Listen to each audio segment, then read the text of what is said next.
দেখুন আপনার দাদা গজগজারিটা একটু শুনুন তো। আর বলে তো সবাই বলেন যে দাদা ভাই অনেক করে দেখুন এবার আর কিছু বলবে না, যেহেতু ব্লগটা খুলেছি তো আর আপনাদের দাদা কিছু বলবে না। কিন্তু বন্ধুরা এখন থেকে আমি ব্লগটা শুরু করলাম। ওই দেখুন আজকে দাদা রান্না করছে। আমি নাকি সবই রান্না করতে পারি না, তার জন্য দাদা সবই রান্না করছে। খেয়ে বলবো কেমন রান্না হয়েছে। এই দেখুন আর কত গজগজ করে, দাঁড়ান নিশ্চয়ই একদিন আপনাদের আমি দেখাবো, দাদাকে না বলে শোনাবো যে দাদা কি গজগজ করে বাড়িতে থাকলে। চলুন দাদা রান্না করে নিই। আর আমি এই যে আমি কী করবো, দাদা রান্নার দিকে যাওয়া মানে আমাকে ঘরের দিকে আসা। আমি একটুখানি ঘরটা মুছে নিই। এই যে সব ঝাঁট দেওয়া হয়ে গেছে, দাদা ঝাঁট দিয়ে দিয়েছে, ঘরটা মুছে দিলেই হয়ে যায়। চলুন আমি ঘরটা মুছে দিই আর দাদা রান্না করুক। রান্না বলতে কি ডাল ভাত করে দিচ্ছি, শুধু সোয়াবিনটা করবে। চলুন বন্ধুরা এখন 1:30 বাজে, কি মুষলধারে বৃষ্টি এলো,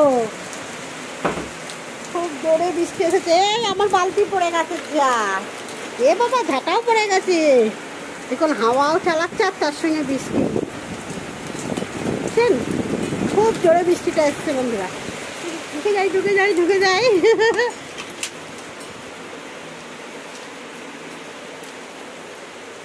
বৃষ্টি চলে এসেছে। এখন দেখুন আমার লগি শুয়ে আছে, এখন রাজামশাই শুয়ে আছে, দেখছেন? এই দেখুন হ্যাঁ বৃষ্টি এসেছে বাবা, আর জলে বৃষ্টি চলে এলো। যা খুব জোরে বৃষ্টি পড়ছে, খুব জোরে। আর এখানে এই দেখুন আর শোনো বাবারা বসে আছে। চলুন ওরা দুপুরে খাওয়াটা আমি তৈরি করতে যাই। এরা কি খাবে চলুন। রান হয়ে গেছে কমপ্লিট, এবার ওদের খাবারটা করে দিই। দাদা তো রান্না করেই দিয়েছে। চলো এবার ওদের খাবারটা করলেই হয়ে যায়। চলুন বন্ধুরা খাবারটা রেডি করিয়ে দেয়। সোনা বাবাদের জন্য একটু করে পায়েস চাপিয়ে দিয়েছি। পায়েস বলতে একটু চালটা একটু সেদ্ধ হয়ে যায়, তারপরে কিন্তু আমি এখানে দুধ আছে, দুধটা দেবো, চালটা সেদ্ধ হয়ে যায়। চাপিয়ে দিয়েছি, হতে থাক। আর কি প্রচণ্ড আকাশ ডাকছে বন্ধুরা এই রান্নাঘরের সামনে, কি বলবো বৃষ্টির থেকে বেশি আকাশ ডাকছে জানো, গুড়ুম গুড়ুম করে। চলুন পায়েসটা করে নিই। এই দেখুন পুরো দুধটা দিয়ে দিয়েছি, গরুর দিয়ে করবো তাই। এই দেখুন গরুর দুধটা দিয়ে দিলাম পুরো।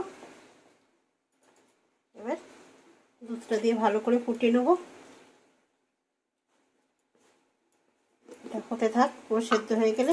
আর আজকে আমি করবো হচ্ছে এই যে বাতাসা দিয়ে আজকে আমি ওদের পায়েসটা করে দেবো সোনা বাবাদের। চলুন পায়েসটা হতে থাক। আমারটা সেদ্ধ হয়ে গেছে, এবার কিন্তু আমি বাতাসা দেবো। আর গ্যাস থেকে নামিয়ে বাতাসা দিচ্ছি। 1 নম্বর হচ্ছে যদি লেগে যায় নিচে, সেই ভোগ কিন্তু ঠাকুরকে দেওয়া যায় না, 1 নম্বর। আর তারপরে হচ্ছে আমি যেহেতু বাতাসা দিচ্ছি, বাতাসা বা গুড় দেওয়ার সময় কিন্তু একটু করে করে দিতে হয়, নাহলে কিন্তু কাটার সম্ভাবনা থাকে। ওই জন্য আমি নিচে নামিয়ে দিচ্ছি, যাতে না আমার 1 নম্বর হচ্ছে কাটার থেকেও বন্ধুরা যাতে না নিচে লেগে যায়। নিচে লেগে গেলে কিন্তু আমি এটা আর ওদের কাছে দিতে পারবো না। চলুন বন্ধুরা এটা নেড়ে চেড়ে তারপরে আবার গ্যাসে বসাবো। দেখুন একটু বাটার দেবো, ঘি থাকলে ঘি বা বাটার দিলে ভালো হয়, এই জন্য বাটারটা দিয়ে দিলাম। দিয়ে কিন্তু আমার পায়েসটা কমপ্লিট হয়ে গেল। চলুন বন্ধুরা ঢাকা দিয়ে দিই, বলবেন আমার খোপার সোনাদের পায়েসটা ঠিক মতন হলো কি না। রাধে রাধে। চলুন বন্ধুরা ওদের এবার সেবাই দিয়ে দিই। বলে জামা কাপড়গুলো বাইরে দিতে পারিনি, এবার বাইরে দিতে যাই জামা কাপড়গুলো। চলুন দিদি বৃষ্টি পড়ছে তাও একটু দিয়ে দিই গা জল ঝরে। চলুন বন্ধুরা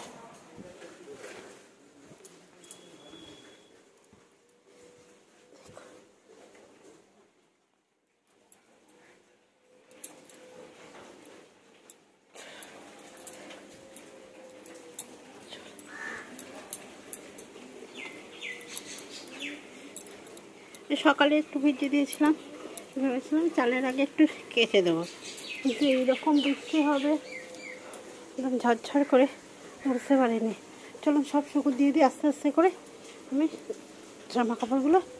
সব বন্ধুরা দেখুন বন্ধুরা ওর মা পায়েস রান্না করে দিয়েছে, পায়েসটাই কিন্তু দুপুরে খাওয়া দাওয়া। এই যে সোনা বাবারা খেতে বসে গেছে। বাবা খেয়ে বলো কেমন হয়েছে, মা রান্না করে দিয়েছে। আমার দুপুরে আমার সোনা বাবাদের এটাই আজকে খাওয়া দাওয়া। চলো রাধে রাধে বন্ধুরা, খেয়ে নাও সোনা। চলুন বন্ধুরা, ওদের তো খাওয়া দাওয়া হয়ে গেছে, এবার আমরা খেতে বসবো। চলো আমরা কি দুপুরে রান্না করলাম, কি খাওয়া দাওয়া করবো, চলুন আপনাদের সঙ্গে শেয়ার করে নিই প্রতিদিনের মতন। চলুন বন্ধুরা, আজকে রান্না হয়েছে এই যে মুসুর ডাল করা হয়েছে। মুসুর ডাল প্রতিদিনের ডালটা আমার কোনো প্রতিদিন দেখবেন 30 দিনই আমার ডাল হয়, কিছু না কিছু ডাল হয়। আর এই যে আপনাদের দাদা সোয়াবিন রান্না করেছে, এই দেখুন। আর এক্সট্রা কালকে বিউলির ডাল একটু আছে, আপনার দাদার জন্য বার করে দিলাম, আপনার দাদা বিউলির ডাল খেতে ভালোবাসে। এটাই কিন্তু আজকে দুপুরের খাওয়া দাওয়া। চলুন খেতে বসে যাই। আজকে সারাদিনের ব্লগটা যদি আপনাদের ভালো লাগে তাহলে একটা লাইক শেয়ার কমেন্ট করবেন, পাশে থাকবেন।